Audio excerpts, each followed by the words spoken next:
Assalamualaikum warahmatullahi wabarakatuh. Waalaikumsalam warahmatullahi wabarakatuh. Selamat siang. Siang. Gimana kabarnya hari ini? Alhamdulillah sehat. Alhamdulillah sehat. Terima kasih kepada teman-teman sudah hadir pada kegiatan siang hari ini.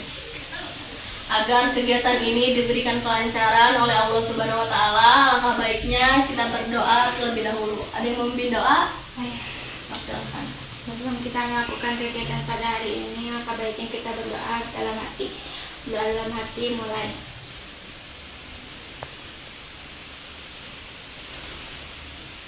Doa selesai. Di sini kalian udah pada kenal belum? Sudah. Oke, agar kita bisa mengenal lebih dalam lagi satu sama lain, kita akan memperkenalkan diri satu-satu dibarengi dengan makanan favorit. Seperti contohnya, hai, perkenalkan, nama aku Tiha, makanan favorit aku mie ayam. Dilanjut perkenalkan. Hai, perkenalkan, nama aku Artayo, makanan favorit aku omelet. Hai, nama aku Siti Aini, makanan favorit aku seblak. Hai, nama aku Pianja, makanan favorit aku bakso. Hai, nama aku Rosida, makanan favorit aku nasi padang. Hai, perkenalkan, nama aku Ayu, makanan favorit aku mie ayam. Hai, nama aku Nadira, makanan favorit aku martabak. Hai, perkenalkan, nama aku Putri, makanan favorit aku seafood. Nah, aku mau bertanya nih sama kalian, apakah kalian tahu bimbingan kelompok itu apa? Belum. Tapi mendengar istilah bimbingan kelompok, ada yang udah pernah dengar? Belum. Aku mau ngejelasin ya. Jadi, bimbingan kelompok itu adalah salah satu layanan bimbingan dan konseling yang dimana dalam kegiatannya itu berkelompok, dimana beberapa orang itu berkumpul dan dibimbing oleh seorang pembimbing atau ketua kelompok untuk membahas, memahami, dan menyelesaikan masalah. Terus tujuannya itu apa sih? Jadi tujuannya bimbingan kelompok itu adalah untuk membantu peserta memahami diri, lingkungan, dan masalah yang dihadapi, serta mampu mengambil keputusan dan bersikap lebih baik melalui interaksi dalam kelompok. Terus di dalam bimbingan kelompok itu ada dua topik. Yang pertama ada topik tugas dan yang kedua ada topik bebas. Nah, hari ini aku mau mengambil topik tugas, yang dimana topik tugas itu aku yang memberikan topiknya. Lalu kalau topik bebas itu kalian yang memberikan topiknya. Seperti contohnya, misalkan Putri ngambil topik tugasnya kesehatan mental, dan misalkan Aini ngambil topik tugasnya broken home, gitu. Paham? Paham. Nah, hari ini kita akan membahas mengenai dampak bahaya merokok. Ada yang tahu apa itu rokok? Saya, rokok adalah zat adiktif yang berbahaya bagi kesehatan. Oke, betul ya. Jadi rokok itu adalah bahan tembakau yang berbahaya bagi kesehatan karena mengandung nikotin dan tar serta ribuan bahan kimia yang beracun, yang jika dibakar dan dihisap akan menyebabkan berbagai penyakit seperti kanker, penyakit jantung, dan masalah pernapasan, serta berdampak buruk pada perokok aktif maupun pasif. Terus di sini ada jenis-jenis perokok. Yang pertama ada perokok aktif dan yang kedua ada perokok pasif.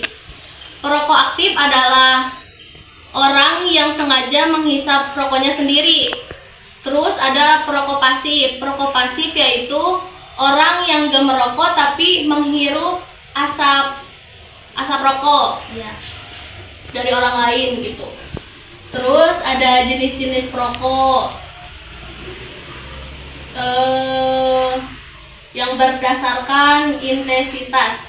Yang pertama ada perokok ringan, yaitu kalau perokok ringan itu perharinya bisa 1 sampai 10 batang.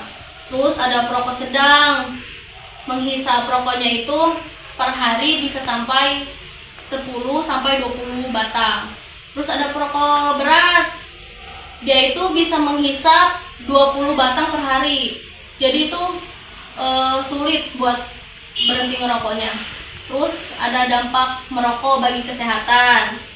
Yang pertama, kanker paru-paru, kanker mulut, tenggorokan, dan kanker kandung kemih. Terus ada kesehatan mulut dan gigi, bau mulut, giginya menguning dan berlubang. Terus ada kanker mulut dan kanker tenggorokan. Terus di sini ada penyakit jantung dan pembuluh darah. Jadi kayak tekanan darah meningkat, terus penyempitan pembuluh darah, terus resiko serangan jantung. Terus ada yang terakhir, gangguan sistem pernapasan. Terus batuknya kronis gitu, sesak napas, nah itu kayak gitu dampak merokok teh. Terus ada asma makin parah, terus kanker paru-paru. Di sini aku mau nunjukin video ke kalian tentang bahaya merokok. Bisa lihat bareng-bareng ya. Walaupun banyak peringatan tentang bahaya merokok, makanya tetap saja banyak orang yang merokok. Bahkan Indonesia merupakan negara ketiga dengan perokok terbanyak di dunia setelah Cina dan India. Seperti apa sebenarnya bahaya rokok bagi kesehatan? Ini kata dokter.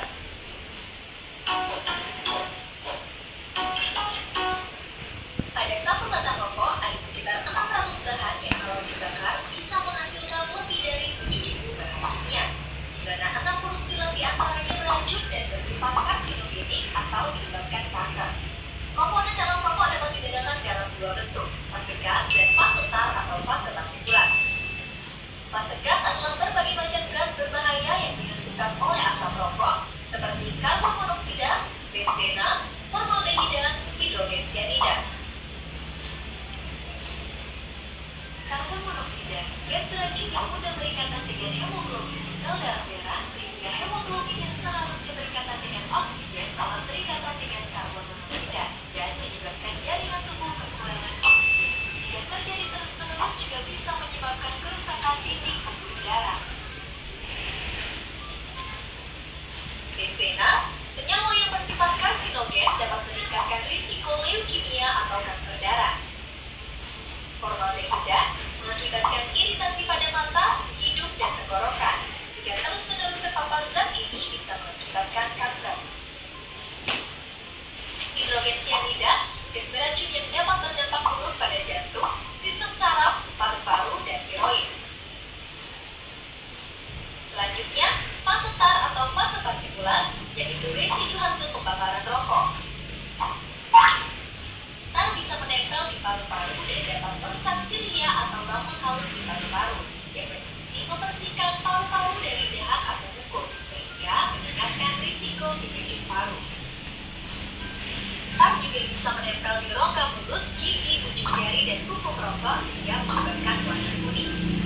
Tar juga mengandung berbagai senyawa kimia yang sebagian besar terdiri dari nikotin, logam berat seperti nikel, dan zat karsinogen yang berbahaya seperti TNA, PAH, dan arsenic. Nikotin bekerja di otak berangsur meningkatkan hormon adrenalin dan dopamin yang menyebabkan merokok merasa senang, lebih fokus dan konsentrasi. Ketika merokok, kedua hormon ini berkurang dan saat itu perokok akan merasa cemas, uring-uringan, dan hilang konsentrasi sehingga menyebabkan depresi merokok. Hormon adrenalin juga berperan memacu detak jantung dan merangsang berkelompoknya sel pembekuan darah yang menyebabkan kecepatan pembuluh darah. Bila sumbatan berlangsung di otak, akan menyebabkan stroke, jantung, serangan jantung, ginjal, hipertensi hingga gagal ginjal, organ genital, impotensi hingga kemandulan. Di plasenta pada wanita hamil menyebabkan selain dan pertumbuhan janin, lahir prematur, hingga keguguran. Bahan berbahaya tadi ternyata tidak hanya berbahaya bagi si perokok, tapi juga bagi orang di sekitarnya. Kenapa bisa seperti itu? Begini ceritanya. Asap rokok yang dihisap ke dalam paru oleh perokok disebut asap rokok utama, di mana karbon tersebut yang sangat lemah. Asap yang berasal dari puntung rokok yang terbakar disebut asap rokok samping, di mana saat ini pada suhu yang berbeda, sehingga pembakaran zat terjadi tidak sempurna dan menghasilkan senyawa atau toksik berbahaya bagi tubuh hidup. Residu asap rokok juga bisa menempel di rambut, kulit, baju, karpet, dinding, ataupun dalam mobil yang disebut dengan third-hand smoke. Residu ini bisa bertahan berhari-hari hingga berbulan-bulan dan dapat mengalami transformasi kimia menghasilkan polutan karbohidrat yang lebih berbahaya. Itu hanya sebagian dari ribuan zat berbahaya pada rokok. Bukan hanya berdampak pada kesehatan si perokok, tapi juga mencemari udara lingkungan dan berbahaya bagi kesehatan orang dan sekitarnya. Jadi, lebih baik hindari merokok. Bagi yang tetap merokok, sebaiknya hindari merokok di kawasan tempat merokok. Karena semua orang berhak menghirup udara bebas dari asap rokok. Ini kata dokter tentang bahaya rokok. Hai, terima kasih. Nah, jadi tahu kan bahayanya merokok itu apa? Tahu. Nah, jadi rokok itu sangat merugikan karena dapat mengganggu kesehatan juga, ya. Terus menurunkan prestasi belajar bagi para siswa-siswa yang masih pelajar merokok itu. Terus merusak masa depan juga karena penyakit-penyakit tadi. Gitu. Oke, mungkin cukup sekian kegiatan pada siang hari ini. Terima kasih. Wassalamualaikum warahmatullahi wabarakatuh. Waalaikumsalam warahmatullahi wabarakatuh.